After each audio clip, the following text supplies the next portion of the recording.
Hello drama addicts, hope so you are doing well. आज हम देखेंगे put your head on my shoulder का 11th episode. तो आशा करती हूँ कि आपने 10th एपिसोड तक एंजॉय किया होगा। जैसे कि आपने लास्ट एपिसोड में देखा था कि गो वे प्रोफेसर जिंग से एक बुक ले जाता है जिसमें लड़की को टैकल करने के कई तरीके दिए होते हैं, जिसमें से गो वे कुछ आजमाता भी है। अब वो तरीके काम नहीं करने पर गो वे प्रोफेसर जिंग के पास जाता है और उन्हें कहता है कि मैंने लॉजिकल और नॉन लॉजिकल दोनों ही ट्राई करके देख लिए, कुछ भी काम नहीं कर रहा है। प्रोफेसर जिंग उसे चाय ऑफर करते हैं।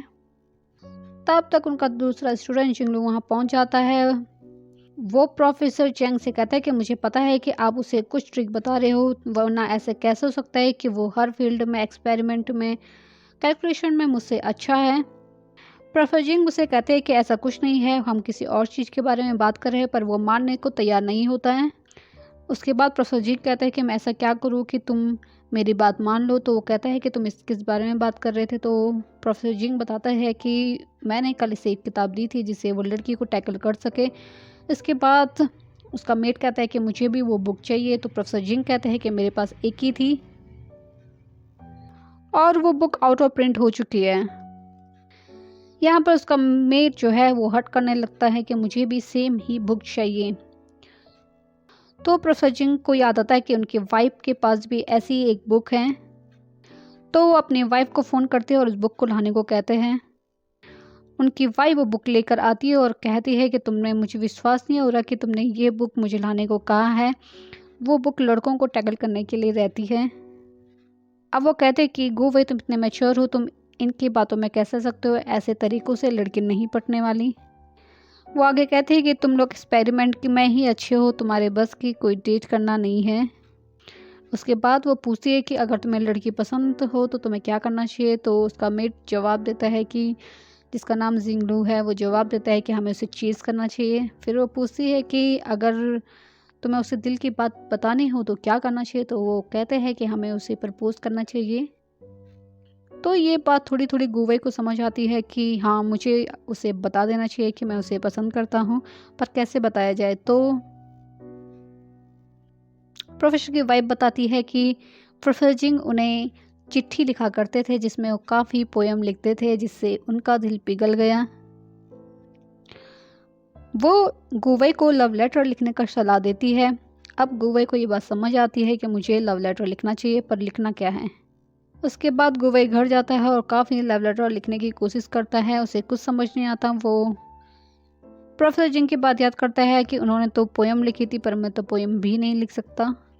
काफ़ी सोचने के बाद वो एक लेटर लिख पाता है और अगले दिन उसे प्रोफेसर जिंग और जिंगलू को दिखाता है। प्रोफेसर जिंग उसे देख के कहते हैं ये तो डायरेक्ट लिखा हुआ है। एक्चुअल में जो ये लेटर है वो इक्वेशन की फॉर्म में लिखा होता है जो फिजिक्स में है। अब वो लोग तो जीनियस है, उन्हें तो पता है कैसे इसको सॉल्व करना है, पर सितुमो, जिसका साइंस से दूर दूर तक कोई नाता नहीं, क्या वो समझ पाएगी। उसको उसके लेटर पर काफ़ी अप्रिशिएशन मिलती है और प्रोफेसर जैंग उसे कहते हैं कि तुम्हें अब जाकर उसे प्रपोज कर देना चाहिए। यहाँ पर जब सितुमो घर पहुँचती है तो उसे पता चलता है कि आज लाइट अवेलेबल नहीं होगी, पावर कट हो चुका है। और वो मेंस्ट्रुअल में होती है तो उसका पेट काफ़ी दर्द कर रहा होता है। तो वो गोवे को फ़ोन करती है और कहती है कि मेरे लिए एक हॉट वाटर पैच भी लेते हुए आना। गोवे उसे बताता है कि बाहर बर्फ़ पड़ रही है, तुम्हें नीचे आकर देखना चाहिए। वो जैसे ही बर्फ़ को देखती है, क्योंकि वो बर्फ़ का काफ़ी दिनों से इंतज़ार कर रही थी, वो चाहती थी कि यहाँ भी बर्फ़ पड़े साउथ साइड। वो नीचे आती है जहाँ गू वही उसका इंतज़ार कर रहा है। वो काफ़ी खुश नज़र आती है और गू वही उसे खुश देख के बस उसे ही देखता जाता है। इसके बाद गू वही उसे लेटर देता है। वो लेटर को पकड़ती है। अब उसे तो लग रहा है वो लव लेटर है। हाँ, वो लव लेटर है, पर क्या उसे समझ आएगा। जैसे ही वो लेटर खोलती है उसे कुछ समझ नहीं आता है। तो वो कहती है कि तुम अपने नोट्स मुझे क्यों दे रहे हो। अब इसे आप पॉज करके देख लीजिए, ये सारा इक्वेशन फॉर्म में है। उसे कुछ समझ नहीं आता तो वो उसे वापस कर देती है। अब वही समझ नहीं पा रहा कि तो मैंने तो इतना सीधा सीधा लिखा था, इसे समझ क्यों नहीं आ रहा है। वो लेटर हाथ में पकड़ के सोचता रहता है। वहाँ से वो दोनों भुने हुए काजू खाने जाते हैं एक स्टॉल पर, जहाँ पर गुवे देखते हैं कि सितुमो को ठंड लग रही है। वो अपना जैकेट उसे देता है और उसकी बाहें क्योंकि लंबी हो रखी थी तो वो उसे फोल्ड भी कर देता है। ये देखकर सितुमो काफ़ी खुश होती है। अब वो वापस रूम में जाते हैं। गुवे सितुमो के लिए पहले से वाटर पैच लेके रखता है तो सितुमो काफ़ी खुश होती है। के बाद गुवई उसके लिए काफ़ी कैंडल जला के रख देता है। वो गुवई से पूछती है कि तुमने मैथ्स में जो लिखा था वो क्या लिखा था। वहीं प्रोफेसर जैंग का उसे मैसेज आता है, क्या तुमने प्रपोज कर दिया, क्या वो काम कर गया। तो वो कहता है कि नहीं, उसे समझ नहीं आया। उसके बाद प्रोफेसर जैंग उसे कॉल करते हैं। वो कॉल उठाता है और रूम से बाहर चला जाता है। रूम के बाहर जाने पर वो बात करता है कि उसे कुछ समझ नहीं आया। तो सामने से कहते हैं, क्या वो डम दिखा रही है खुद को या फिर वो तुम्हें पसंद ही नहीं करती। उसे समझ नहीं आता है कि क्या मैटर चल रहा है। यहाँ सितुमो सोच रही है कि आजकल ये हर रोज बाहर जाकर किससे बात कर रहा है। जब वो वापस आता है तो वो सितुमो से कहता है, क्या तुम आगे मैथ सॉल्व करना चाहोगी। तो वो हाँ में जवाब देती है और वो उसे वही लिख के देता है। उसे यहाँ पर लगता है कि अब तो मेरा काम हो जाएगा। फिर वो उसे वो लिख के देता है और सितुमो को वो सॉल्व करना तो नहीं आता। वो पूछती है कि क्या मैंने तुम्हें आज परेशान किया, क्या तुम मुझसे गुस्सा हो। तो वो कहता है नहीं। तो वो कहती है कि तुम मेरा आईक्यू का मजाक क्यों उड़ा रहे हो। सितुमो को तुम देख सकते हो किस तरह गुस्से में है। उसके बाद वो प्रोफेसर जैंग को मैसेज करता है कि उसे समझ तो नहीं आया पर वो अब गुस्सा हो गई है। उसके बाद गुवई वो पोयम भी ट्राई करता है जो उसके प्रोफेसर ने उसे बताई थी, पर वो भी काम नहीं करती और वो वापस अपने बेडरूम में जाकर सो जाता है। अब सितुमो को यहाँ पे समझ नहीं आता कि वो अब गुस्सा क्यों हुआ।